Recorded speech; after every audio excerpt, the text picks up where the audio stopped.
Bem-vindo a bordo, eu sou o Cláudio Luquezzi, esse aqui é o Kowalski e estamos começando mais um Documento Revista Asas, junto com os nossos parceiros, a Embraer, Helicidade, Amaro Aviation, Helibras, Rede Voa, Digex e Hangar 33. E se você curte e quer apoiar o nosso canal, assine a Revista Asas e aí você tem também o complemento perfeito de informação, história e cultura. E se quiser, pode fazer a sua doação através do Valeu aqui no YouTube. E não deixe de ipar aqui o vídeo, isso nos ajuda muito. E vamos lá, porque pensar faz bem. Tem dias que a gente acorda, né, sei lá, quase pedindo para se meter numa boa briga, né, Kowalski? Afinal, a vida hoje em dia, ainda mais sendo brasileiro, é tão tranquila e tão sem desafios, né? Que uma briguinha serve para romper a rotina. Então, eu sei que questionar as qualidades ou o título de melhor de algumas aeronaves icônicas é assim, tão incauto quanto discutir religião ou a escolha de time de futebol. E uma dessas aeronaves intocáveis é o Lockheed Constellation. Antes de mais nada, eu adoro o Constellation. Sim, eu acho ele lindo, de um design belíssimo, claro. Mas sabe aquela de que a propaganda é a alma do negócio? Então, será que o querido Kone ia ter toda a fama que tem hoje se o avião desse episódio tivesse tido uma chance real de subir no ringue? E em termos de beleza, que ao menos na aviação, né, podemos continuar a dizer que é fundamental, como decretou com grande sabedoria o Marcel Dassault. E vai dizer que esse avião também não era muito, mas muito lindo, um design magnífico na verdade. E que avião é esse? Esse avião foi o Breda Zapata BZ-308. Assim como o Kone, ele começou a ser criado ainda no meio da Segunda Guerra Mundial, em 1942, pelo genial projetista aeronáutico italiano Filippo Zapata, o pai de um dos mais clássicos bombardeiros italianos da guerra, o Z-1007 Alcione, e também do excepcional Z-1011 Leone. Mas Zapata não teve a sorte de estar na segurança dos Estados Unidos para trabalhar. Ele estava na Itália. Mesmo assim, quando houve o armistício italiano, em setembro de 43, a fuselagem do protótipo já estava pronta. Mas aí veio aquele caos pós-armistício.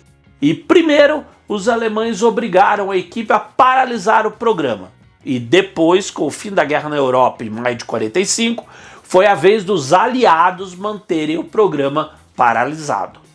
Sim, porque a Comissão Aliada do Armistício impôs a proibição de continuidade de qualquer projeto aeronáutico na Itália até o início de 1946, por aí. Mas aí, enfim, Zapata e sua equipe retomaram o trabalho no BZ-308. Baseados nas instalações da Breda, em Sesto San Giovanni. Esse atraso, porém, ia ter implicações desastrosas, e a gente vai ver. O conceito era o de um quadrimotor comercial, tanto para as rotas internacionais dentro da Europa, quanto para as cobiçadas linhas transatlânticas, ligando a Europa às Américas. Lembrando que os italianos estiveram entre os primeiros a ter linhas regulares de passageiros entre a Europa e o Brasil, ali um pouco antes da guerra. Tinha um design extremamente moderno, com linhas refinadas, de muito eficiente aerodinâmica, asa baixa e a previsão de utilizar motores britânicos Bristol Centaurus, acionando hélices de 5 pás. Tinha trem de pouso recolhível, triciclo, com roda dirigível no nariz.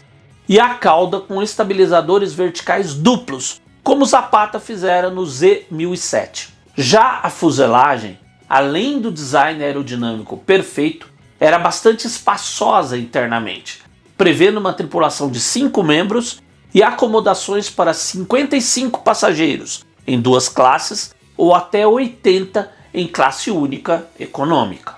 Só por essa descrição já dá para ver que o BZ-308 era exatamente da mesma categoria da versão inicial do Constellation, o L-049, e dos programas britânicos então em andamento de aviões novos de passageiros de longas distâncias, os Avro Tudor e Handley Page Hermes. Então, não surpreende que o programa tenha sofrido um novo atraso agora na paz, com a resistência e postergação dos britânicos em entregar os motores, o que fez com que o protótipo, que ficou pronto em junho de 46, só recebesse os Centaurus em meados de 48, de jeito que o primeiro voo só aconteceu, enfim, em 27 de agosto daquele ano de 48. Daí em diante, os testes de voo foram confirmando as muitas boas qualidades do BZ-308 e sua excepcional performance. Comparando com o L-049 Constellation, o avião italiano tinha alcance notavelmente maior, 7.700 km contra 6.430 do L-049, com o máximo de combustível, e uma velocidade de cruzeiro um pouco inferior, de 440 km por hora contra 500 do Constellation. Mas o BZ-308 tinha maior teto operacional, chegando a 8.000 metros em cruzeiro, contra o máximo de 7.700 do L-049, o que se refletia em maior conforto de voo no avião italiano, menos sujeito a turbulências. Porém, outro tipo de turbulências estavam no horizonte dele. Com a economia estadunidense tendo se beneficiado enormemente das gigantescas encomendas militares de todo tipo da guerra, de caças a chicletes, e com o seu país saindo do conflito, com o seu território continental absolutamente incólume, os Estados Unidos tinham ainda agora, no pós-guerra, uma enorme quantidade de aviões de transporte disponíveis para facilmente serem convertidos em aeronaves civis de passageiros e ou carga, oferecidos a preços mínimos como sobras de guerra. Entre esses, inclusive, lotes do próprio L-049 Constellation e ainda do quadrimotor da Douglas, o DC-4, de capacidade de passageiros e carga similares às do BZ-308 e ao L-049, embora com alcance menor que esses. E tinha ainda o Plano Marshall, aquele de ajuda financeira do governo dos Estados Unidos para reerguer as economias da Europa Ocidental. Claro, com a contrapartida da aceitação por aquelas nações da liderança político-militar de Washington. Ou você acha que existe governo bonzinho? Sabe de nada, inocente! E é lógico que as delegações estadunidenses do Plano Marshall em diversos países tinham todo o interesse em que, para reconstruir suas companhias aéreas nacionais, as nações europeias comprassem aeronaves dos fabricantes dos Estados Unidos, claro. Está entendendo a soma de fatores adversos ao programa do BZ-308? E observa, nenhum ligado às qualidades, vantagens ou problemas do avião em si. Existem histórias, inclusive, de que as autoridades estadunidenses ligadas diretamente ao Plano Marshall atuaram diretamente com o governo do primeiro-ministro Alcide de Gasperi, pressionando este para que encerrasse as atividades aeronáuticas da Breda e com elas o programa do BZ-308. Fica aí por sua conta acreditar ou não. De concreto e provado, tem o seguinte: para que o programa do BZ-308 tivesse qualquer mínima chance de sucesso, a Breda precisava desesperadamente de um financiamento estatal, inclusive para adquirir maquinário e ferramental novo e moderno para montar a própria linha de produção do avião. E existia um mecanismo para isso. Era o Fondo per Financiamento della Industria Mecânica, apelidado de FIM. É meio irônico esse nome, né? Mas deixa pra lá.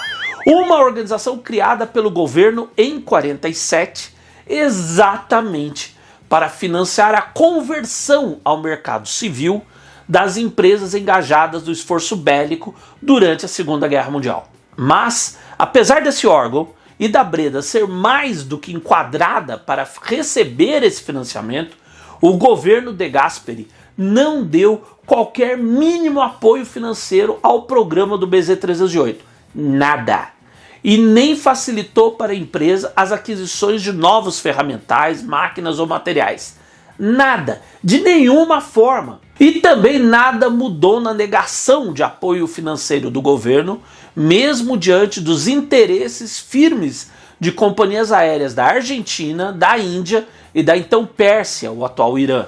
Falou-se também da Noruega e de Israel, mas sem meios financeiros de garantir a entrada em produção do BZ-308, inclusive pela falta de meios de equipar a sua linha de montagem, todas essas intenções de compra se foram. E melancolicamente, a própria situação da fabricante, a Società Italiana Ernesto Breda per Costruzione Meccanica, entrou em falência, assumindo um administrador estatal que a fatiou, fechando todas as suas instalações aeronáuticas, com exceção de uma, vendida a outra empresa. Assim, em 52, a Breda deixava de existir na aviação. E o que se deu com o único protótipo do BZ-308? Pouco antes do apagar das luzes na empresa, em 49, o único protótipo registrado Mike 61802 foi vendido para a recriada Força Aérea da Itália, a Aeronautica Militare Italiana, que o passou a utilizar a partir de 1950 em diversos voos especiais, com destaque para a ligação entre Roma e Mogadíscio, então capital do protetorado italiano da Somalilândia. Mas a aeronave não iria sobreviver muito à empresa que a criou. Em 21 de fevereiro de 54, durante um pouso em Mogadíscio, depois de um voo para testar um reparo feito, um caminhão betoneira atravessou a pista sem qualquer aviso, com a aeronave colidindo com o veículo, apesar do esforço dos seus pilotos. A asa esquerda perdeu mais de 3,5 metros, sendo danificada de modo crítico a sua estrutura principal. E com os danos sofridos, a aeronave foi dada como perdida, sem possibilidade de reparo, e abandonada no próprio aeroporto de Mogadíscio, onde acabou sendo sucateada. E essa foi a triste história desse belíssimo avião. Obrigado por estar aqui comigo e com Kowalski no canal da Revista Asas, o melhor da aviação e sua história e cultura no YouTube. Um grande abraço e até o próximo voo!